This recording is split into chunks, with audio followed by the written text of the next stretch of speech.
ഇവിടെ ഇരുന്നിട്ട് സമയം പോകുന്നത് അറിയുന്നില്ല. സുഖമായിട്ട് ഒരു മിനിറ്റ് യവന്മാർക്ക് എന്തിന്റെ കുഴപ്പം ചേട്ടാ? ഇതാ കൊച്ചു പയ്യന്റെ ഭാവി. ചേട്ടാ കൊച്ചു പയ്യൻ നമ്മളെ സുഹൃത്തല്ലേ. ഒരു വഴി നടന്നു വരുമ്പം ഏത് സൈഡ് ദിശയിൽ കൂടെ നടന്നു വരുന്നത്? വലത് സൈഡാണോ ഏത് സൈഡിൽ? സാറേ ഏത് സൈഡിൽ കൂടെയാണ്? നിന്റെ അടുത്ത് ഞാൻ 100 തവണ പറഞ്ഞില്ലേ എതിലൂടെ നടക്കില്ല നടക്കില്ല. എവനൊക്കെ എന്നെ എങ്ങോട്ടോ വിളിച്ച എന്നെ എങ്ങോട്ടാ കൊണ്ടുപോകും? ഞാൻ പോണം, അത്രേ ഉള്ളൂ. നീ ഇങ്ങോട്ട് വന്നി ഇവിടെ വന്നി. നീ അങ്ങനെ ഓടണ്ട. ഈ പറയുന്ന കാര്യങ്ങളിലൂടെ അതായത് ഒരിക്കലും നമ്മൾ ഇടത് സൈഡിലൂടെ നടക്കരുത്. വണ്ടി വരുന്ന ഓപ്പോസിറ്റ്, അതായത് നമ്മൾ റൈറ്റ് സൈഡിലാണ്, വണ്ടി ഇടത് സൈഡിലൂടെ, നമ്മൾ വലത് സൈഡിലും. അപ്പം എന്ന് പറഞ്ഞു കഴിഞ്ഞാൽ വരുന്ന ഡ്രൈവർക്ക് നമ്മളെ കാണാം. ഡ്രൈവറുടെ കണ്ണും നമ്മളെ കണ്ണും തമ്മിൽ ഒരു ആശയവിനിമയമാണ്. അപ്പം നമുക്ക് എന്ത് ചെയ്യാൻ പറ്റും? ഇടത് സൈഡിൽ കൂടെ നടന്നു കഴിഞ്ഞാൽ അവൻ വേറെ വണ്ടി പുറകെ വിടെയല്ലേ വരേണ്ടത്. അവൻ ഏതെങ്കിലും കാരണവശാൽ വെട്ടിത്തിരിക്കുകയാണെങ്കിൽ നമ്മളെ മുഴുവൻ തന്നെ കയറും. അതുപോലെ വിഷയമുണ്ട്. നീ അന്ന് പറഞ്ഞ നമ്മൾ ഈ വേസ്റ്റ് കൊണ്ട് ഈ റോഡിൽ കൂടെ കൊണ്ട് ഇട്ടിട്ട് അങ്ങ് പോവാ.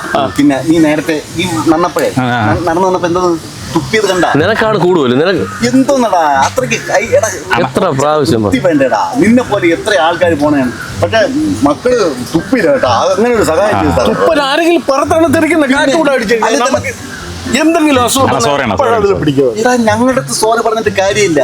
സ്വയം നമ്മൾ ഇതൊക്കെ മനസ്സിലാക്കി ചെയ്യാം. നമ്മുടെ വൃത്തി നമ്മളുണ്ടാക്കും. അതാണ്. അത് മാത്രമല്ല വേറൊരു കാര്യമുണ്ട് മക്കളെ. വലിയ വലിയ രാജ്യത്തിലൊക്കെ ഉണ്ടല്ലോ. വലിയ രാജ്യം എന്ന് പറഞ്ഞാൽ നമ്മളെ ഇന്ത്യ അല്ലാത്ത അങ്ങനെയുള്ള രാജ്യങ്ങൾ. അങ്ങനെ രാജ്യങ്ങളിലേക്ക് പറഞ്ഞാൽ അവർ കൃത്യമായിട്ട് അവിടെ പ്ലാസ്റ്റിക് ഇടരുന്ന് പറഞ്ഞാൽ അവിടെ കൊണ്ടിടില്ല. അവിടെ തുപ്പരുന്ന് പറഞ്ഞാൽ അവിടെ തുപ്പില്ല.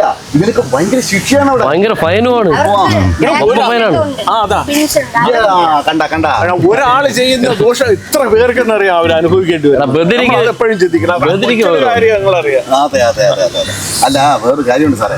ഇത് നമ്മൾ തന്നെ സ്വയം നിയന്ത്രിച്ചു കഴിഞ്ഞാൽ ഇങ്ങനെയുള്ള പ്രശ്നങ്ങൾ പൂർണ്ണമായിട്ട് ഇല്ലാതാവും. പക്ഷെ അങ്ങനെ ആരും ചിന്തിക്കുന്നില്ല. എടാ ബംഗാളി, എടാ നിന്റെ അങ്ങോട്ടുണ്ടല്ലേ വൃത്തിയുള്ള ആൾക്കാരുണ്ടാടേ. അറിഞ്ഞുകൂടാന്നല്ല, ഞങ്ങൾക്കറിയാം അവിടെ വൃത്തിയുള്ള ആൾക്കാരേ ഇല്ല. മനസ്സിലായില്ലേ? ഒന്നും അറിഞ്ഞുകൂടാതെന്ന് പറഞ്ഞാൽ എന്തെങ്കിലും പറഞ്ഞു കഴിഞ്ഞാൽ അലിഞ്ഞുകൂടാന്ന് പറഞ്ഞു നിന്നാ ഒരു കുഞ്ഞ് കപ്പും കൊണ്ട് കക്കൂസി പോണ ടീമുകളാണ് ഇതൊക്കെ.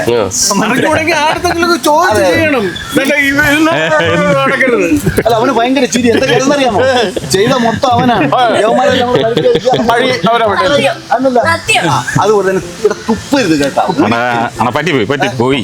സോറി. എല്ലാവരും ഓരോരുത്തരും ഇത് വിചാരിച്ചു കഴിഞ്ഞാൽ നമ്മുടെ നാട് നന്നായെന്ന്. കതിരിലല്ല മുളയിൽ വളം ചേർക്കുക. ഭാവി തലമുറയ്ക്ക് പ്രോത്സാഹനത്തെക്കാൾ വലിയൊരു ഊർജ്ജ സ്രോതസ് വേറെയില്ല.